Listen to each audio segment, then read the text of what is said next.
Hello, welcome back to the Fish Locker out on the shore. For any of you that follow the channel, you may already know the legend that was Pinchy Thanos. For those of you that don't, Pinchy Thanos was a monster lobster that I found when I was foraging on the shore. What I wanted to do at the time was I wanted to be able to donate him to the Lobster Hatchery in Padstow. We couldn't do that because of the COVID restrictions. That's just how that played out. I've just been given a donation to the channel, a very generous donation, and what I wanted to do was I wanted to do something special. So I've contacted my friend Mark, who owns Falcatch in Falmouth, which is a shellfish wholesalers, and I've said to him, if any of your fishermen find a really big lobster, something very special, let me know. And what I'm going to do is I'm going to use the donation, I'm going to purchase the lobster from the wholesalers, and I'm going to donate it to the hatchery. That will allow me to be able to show you around his facility there, show you one side, which is the fishing and the merchant side for wholesale, for restaurants, for eating, and then on the other side, when I take it to the hatchery, I'll be able to show you the conservation side and talk to you how by them all working together, the fishermen, the merchants and the conservation side, by all of them working together, maintaining such an incredibly sustainable and healthy lobster fishery. This is Falcatch. Hello. Go on, Rick. This is Mark. I'll give you a COVID hello and I'll hand you straight over. Now, I've been told that we have some amazing things to look for. Always got some amazing stuff, you know that. Yeah, so this is our unit. From here we export shellfish around the world, really, mainly Europe, France, Spain, Holland. But yeah, come on in and I'll give you a quick tour if you want. So, where are we going to first? These are lobsters, as you can see. All local stuff to Cornwall, all from the local ports around here. And ready for the hotel and restaurant chains for people to pay good money for them. I have got a little surprise in here. You probably these lobsters. These are some fantastic specimens in there. Yeah, they are some beasts. They're mainly hens, females. This is one of the wonderful things about seeing them in a tank like this. Is that usually you maybe only see one or two. You can really see the colour variations between them, can't you? Yeah, you can. I've spoken about it in a few other videos about how we're getting an awful lot of American viewers, and they're always amazed at how blue they are. These are. This one, there's a blue one over here. Look, so that is a stunning blue. Look at the colour of that. To one like this, look. That one's got an awful lot of pink in it. Yeah, a little bit of pink in there. I mentioned these before, that's Spirobis and those are keelworms. Yeah, there's a keelworm, so quite an old girl. Okay, let's have a look at this, shall we? This is a beast.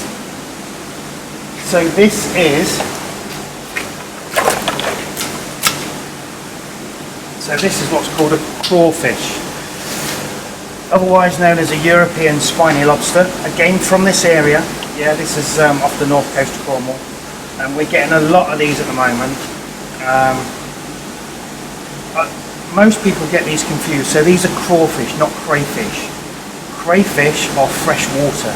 Okay, this is a crawfish or a spiny lobster, but they are alien. Quite a few of our subscribers from other areas in the world, they only get crawfish, spiny rock lobsters. Right, okay. And you can see immediately the difference by these being, he's going to have my eye out with his antenna.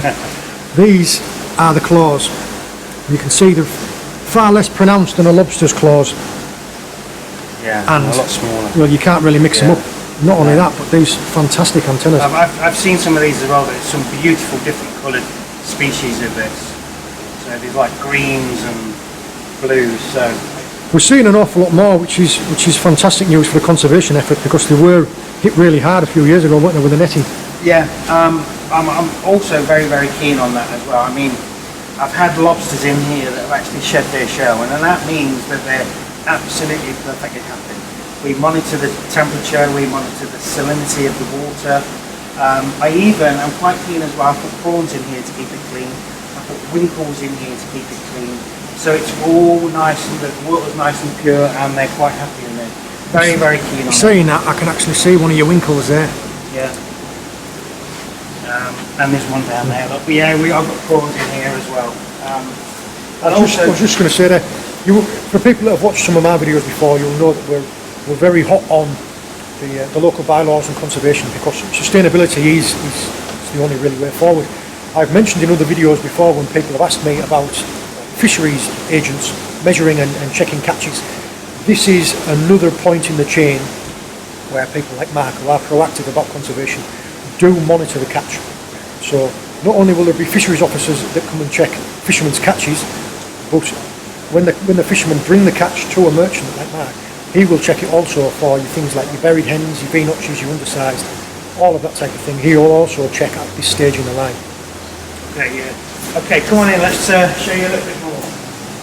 So as I said, we export shellfish all around the world. These tanks are what we call decoration tanks. So like this line here, I'll show you what's in here, but we've got a cooler to cool the water, we've got a UV to kill all the pathogens, all the E. coli, salmonella, all gets killed here, so it's ready to eat when it hits the table or in the restaurant. I've mentioned that in a few of the foraging videos about people collecting filter feeding shellfish, about how they need to purge it before they can eat it because it might be a bit gritty, and also about the times of year about collecting it. Yeah, this is another level of, well, would you say it was purification, or? This is purification. So you mentioned purging. That's what we would call getting rid of the sand and the dirt in it. This goes deeper. This gets rid of all the bad bugs in the shellfish. But that's for mainly if you're going to eat it raw. Obviously mussels, those will be treated, but you cook them. So anything that you cook is not really a major issue, right? Only when you go to eat something raw, like these and the oysters that we'll show you over there. So let's just show you these. These are what John walks past every time. These are queen scallops, okay? These are from one of the local harbours, and you'll see that they're all alive, and you can see them all squirting and... so these you can eat raw, the French cook them. Beautiful taste, but only a small amount of meat. Well, we were just talking about this earlier on, saying that something possibly this size might be as big as you will find on the beach. I don't think I've seen many bigger than this. Most of them that you find will be that size possibly, won't they? But they are beautiful to eat. Cook them as you would do a clam. Okay. And those are queen scallops? They're queen scallops. Okay. These over here, okay, these are what the French love. So these are oysters. Okay, these are our Cornish flat oysters. These are a larger grade. They're totally different to the rock oyster or the Pacific oyster, which is quite sort of wrinkled in the shell and pear-shaped. These are Cornish flat oysters. So that's what's in here as well. And these have been in there for more than 42 hours. So you could actually crack one of those open now and eat it raw, not a problem, because all the bad bugs have been killed. We have found one or two of those before in our other foraging videos, and we have compared them to the rock oysters. What would you say would be the differences between the Pacific and the native? I mean, I personally don't eat many oysters. How would you? Cornish native oyster has got to be the best, of course. We have to say that. I guess it's a different flavour. I think the Cornish native flat oyster is very meaty, yeah, and it's not got the earthy taste. Some of the French native Pacific or rock oysters can have a little muddy taste to them, I think. But yeah, these are ours. Quite proud of the Cornish native oyster fishing industry. And these are caught by non-powered fishing vessels. So it has to be sail or a punt, which is all rowed. So it's rowed normally. They're not even allowed any electronics on board, are they? It's all got to be done. No, it's all when they have a mark to fish, they'll take like a landmark of two places, it's all, and they'll know where that patch is. It's all hand, eye or sail, isn't it? And this has been going for hundreds of years. That's how they've managed to maintain such a sustainable fishery. Yeah. So there you go, and that's all oysters. We've got mussels in there. That's what we do. That one there, that big tank, that's full of crayfish, what you've seen over there, and that's going to be sent abroad next week. Okay, so that's full of seawater being pumped around, and that will be sent off on a lorry next week. that has been fantastic. I love these lobsters here. I know that there's been people that have contacted me before, and I know there will be subscribers across the world that will find this absolutely fascinating because they possibly don't get the opportunity to see these things. So thank you very much for showing us those. It is something that's very important to us, as you will see, and a lot of people who follow the channel, which is animal welfare. And I can tell by looking at them that they are happy and healthy, and the simple fact that they're comfortable enough and healthy enough whilst in these holding tanks to shed their shells. It really does show the quality. They are fantastic, aren't they? Would we possibly be able to see that crayfish one more time, please? See if we can get hold of them again. The eyes are fantastic. I don't know if it'll show up on the camera, but it's like when you see an animal's eyes at night and they shine back like a little diamond. And these also croak as well, like your famous John Dory's. Okay? So they rub these together and they croak. Can I just see them tail fans actually? That was something else. People who've seen the lobster tail fans, these almost are quite... And they're softer. They're soft, aren't they? They've just... Whereas a lobster, it's hard shelled. That really is stunning, that. Okay, well, if you thought that was a good fish, I did say I've got a better fish to show you, right? I've got a proper specimen to show you, alright? But we'll have to take a short trip. Well, I don't know about you, but I'm excited about that. See you in a bit. Right, but just James, Mark and I are making our way up to Mark's friends. Now, Mark's friend here has a fishing boat on the north coast, and this is his holding facility. So yeah, so we're about to meet Chris. Chris is one of the North Coast lobster guys, and he's caught a big cock lobster. Let's go and have a look. For anybody that's not already familiar, cock is a name for a male lobster. A male's called a cock and a female's called a hen. Right, James, what we have in here with Chris, I'll tell you what, how big is that? So big. Look at the size of that lobster in there. Tell you what, you see him up there, can you? Well, back out, I'll give you some space, mate. So we reckon that's probably about over 40 years old, that one. Yeah, you can see all the keel worms and the barnacles on it and everything. So 4 times the size of the ones that we've been catching. Not that we're comparing or anything. We're going to catch the cream here. We have a friend who works at the Lobster Hatchery in Padstow. You might remember me talking about that from a previous video where we tried to take a lobster that we caught, Pinchy Thanos, didn't we? But he couldn't take it. So I've called Ben, and Ben is going to meet us down here to come and take this fantastic lobster from Chris. Here we have Ben from the Lobster Hatchery in Padstow. I gave brief mention to that in a previous video. Ben has kindly agreed to come down here and take ownership of this. I'm just going to say, I'm going to have another look. It is an absolutely incredible lobster. Just look at the size of it compared to your hand. It's a big one, isn't it? If you could just give us a quick explanation of what you do at the hatchery. No worries. Well, yeah, so I've come down from the National Lobster Hatchery today to take this massive lobster back to the centre. It's going to be used for educational purposes and talking to the public and engaging them with the sustainability of fishing in Cornwall, which is what we're all about. The hatchery, you have a breeding programme, don't you? We do. What we do mainly down there is we're collecting buried hens or lobsters with eggs on from the local fishermen, and then we're hatching those eggs out and protecting them through their vulnerable larval phase, and then releasing them back into the sea when they are much more likely to survive once they actually turn into a tiny little lobster at a couple of months old. At that stage of their life, they're on the seabed and under rocks and out of the way, and their survival goes right up. That's fantastic. Now he has got a live tank in the back of there. We're just going to get him transferred across. If you can, yeah. You're going to come here, James, and just hold my hand. You could practically ride that lobster into the van, couldn't you? It's that big. No. Oh, right, here he goes. Well, thank you very much, guys. No problem at all. He's going to see a few thousand visitors this year and hopefully get them understanding a bit more about sustainable fishing, so we can carry on doing this for years and years to come.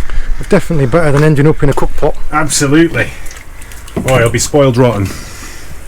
There we go. There we go. Right. So he's lively enough, isn't he? He's lively, yeah. He's absolutely amazing. I'm a little nervous about unbanding him when we get back, but I think we'll be all right. Just get his air stone turned on. What we'll do here now is Ben's going to take him, and he's going to have to go into quarantine for a little while, and then we will continue this in a day or two. Brilliant. Okay, well, it's been a couple of days since we met Ben up at the fish merchants to pick up the big lobster, and it's been in quarantine here. If you can see behind me, this is, I'll zoom out just a bit to get a better panning shot.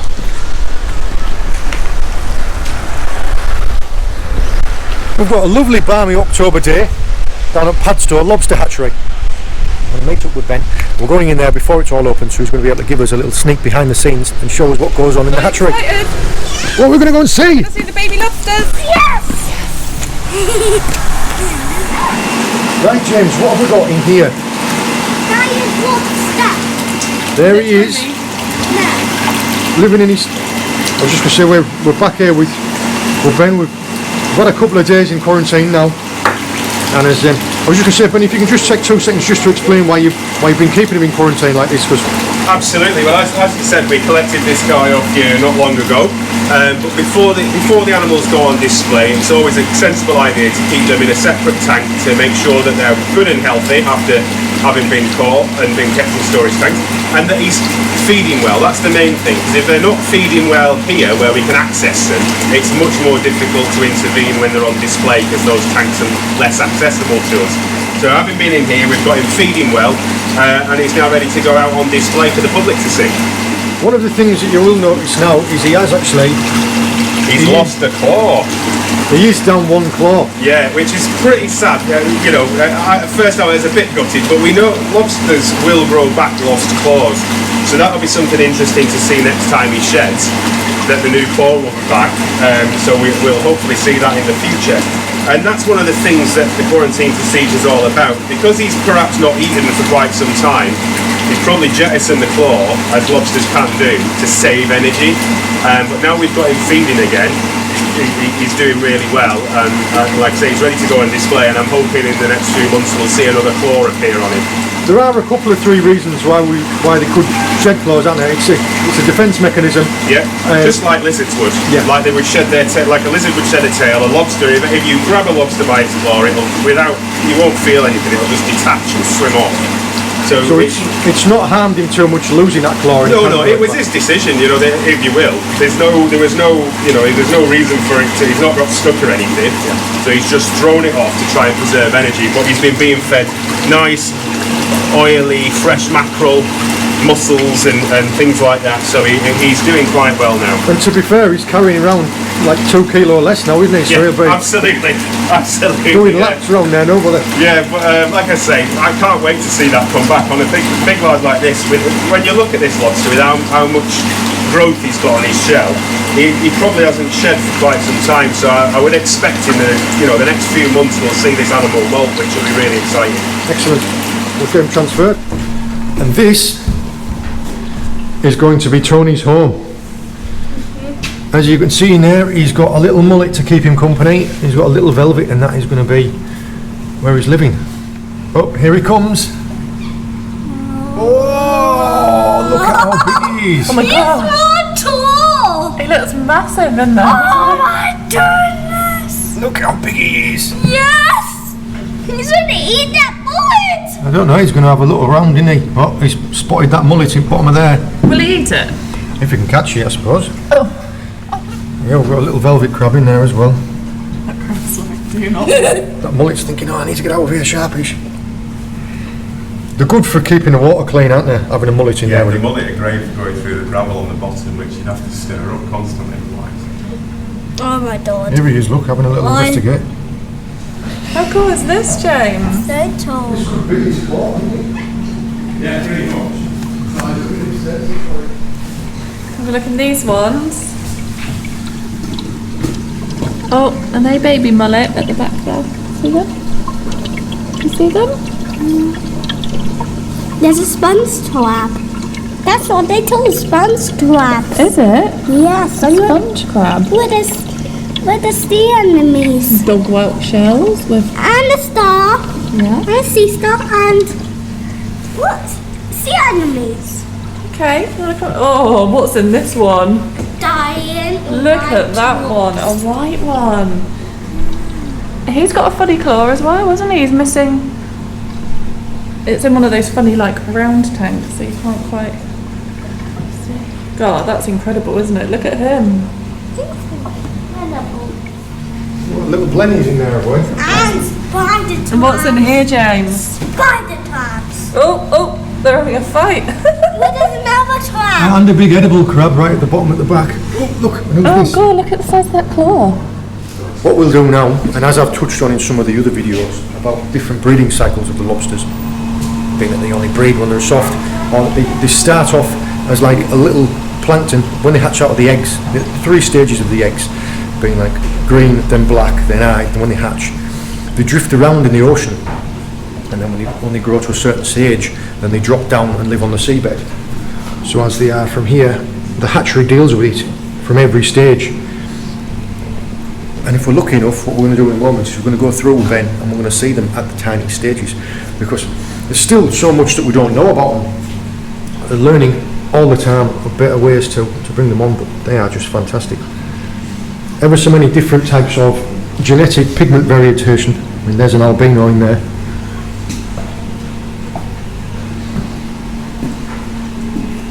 We will see if we can find them. Spotting all the Lego. I don't even know if you'll be able to see those in there. Do you remember I was saying this? They get to a stage once they've hatched and they're free floating in solution, drifting around like plankton.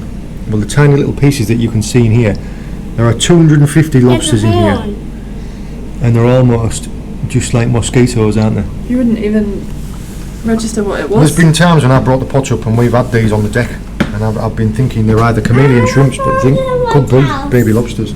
James just keeps spotting all the Lego toys.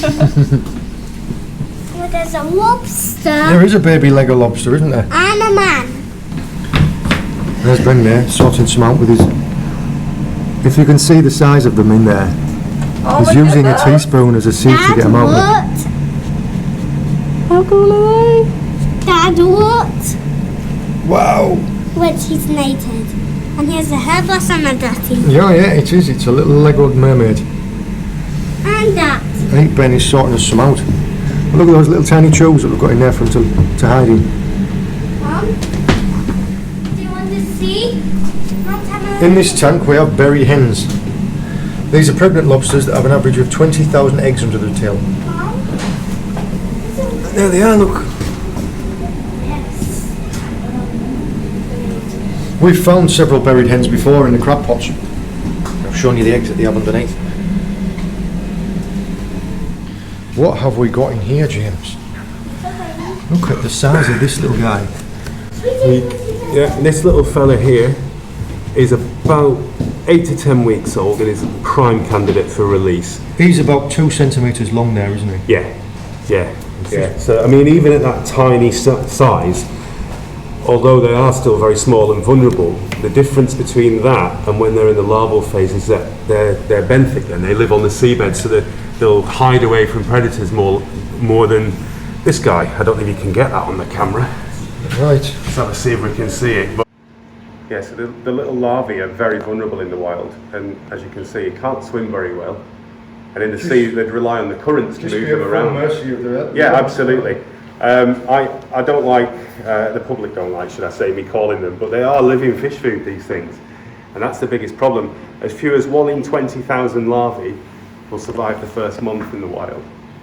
So what we're doing at the hatchery is helping these early stages get to this stage. When they're the most vulnerable. Yeah, and like I said earlier, at this stage, they're living on the seabed and making a den and getting out of the way of potential predators, so the survival is more likely at that point.